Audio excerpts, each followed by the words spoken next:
What's going on, guys? The Film Fan Reviews. My name is Stephen Barton II, and today we're reviewing Ready or Not. Now, I saw this movie last week. I want to take some time. I also have been really busy, but I want to take some time to think about this movie because it was one of those movies that I walked out, wasn't completely sure how I felt about it. It was a movie. And the one thing that really got me in there too, I went with a few friends and everything like that, and the trailer is what got me first.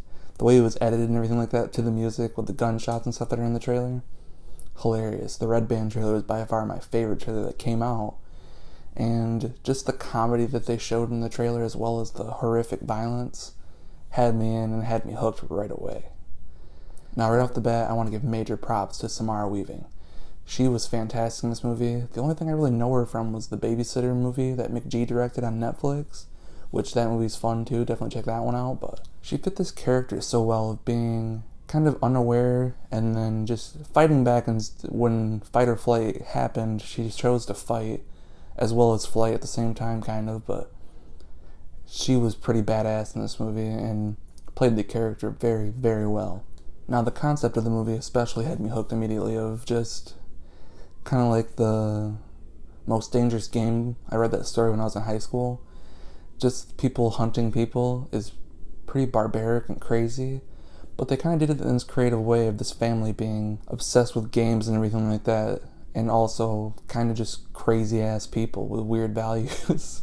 And it's kind of surprising that this movie was able to come out, especially with that other movie from Blumhouse getting canceled and all that stupid politics stuff that I'm not going to get into, but I'm happy this movie was able to come out with all that going on. And yeah, this concept is pretty wild and I'm all for it, and I think a lot of other people are too, because it's kind of like a weird turn on life, I guess. Like, it seems like a very real thing that could happen in a way, but also just so crazy that if it happened, it'd make front page news and everyone would be obsessed with it. So anyway, just the concept alone just got me real interested, and they did a good job in the trailer of showing you the concept but not showing you everything that they had. Now, the most surprising part about this was when I was doing my research on IMDb after I saw the movie to get ready for this review, all that's listed there is horror, thriller, and mystery.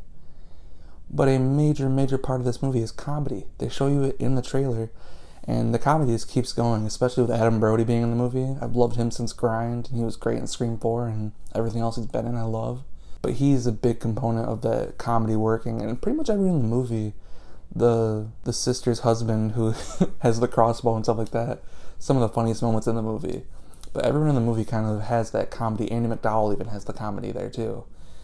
Everyone is so funny, but also at the same time in this horrific situation that almost makes it even funnier, especially when they lean into those comedic moments. Now, one thing about it too, this movie took some turns that I was not fully expecting. It kind of did a sorry to bother you toward the end.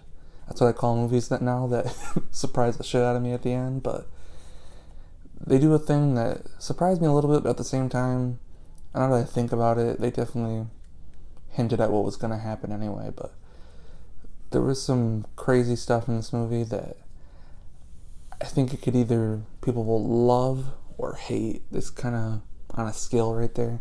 I personally am finding that I'm loving it more that I think about it, and it's kind of just a thing that, again, I talked about at the beginning, I kind of wanted to think about it before I recorded my thoughts, and they might even change before this even comes out on YouTube, to be honest. And a major thing that you need to consider, if you're not into very violent horror and blood and guts, and not really guts, but lots of blood and just violent things that happen, this movie might not be for you, because they do some off-the-wall, crazy, violent stuff that if you're not into blood, you're gonna hate it, because there's a lot of it, and it continues throughout the movie to just get more and more bloody. So fair warning on that. It's not Saw torture porn, but it's definitely not as tame as some horror movies. But overall, I had a really fun time watching this movie. I recommend people, if you're a fan of horror comedies in general, definitely check out Ready or Not, and on my 5-star rating scale, it's a solid 4 out of 5. Go see the movie. I think it's a great time. And that's it for today, everybody. So please like this video, comment your thoughts, and I'm going to ask you a question in the comments, so check that out down there too. Please share the video. Subscribe to the channel. It would help me out greatly. All my social media links will be in the description below, including the filmfanreviews.blogspot.com, which is where I write some reviews. I wrote one probably a couple weeks ago now. You can check that out. It's a couple of short ones that I just caught movies during the week. And yeah, thanks for watching.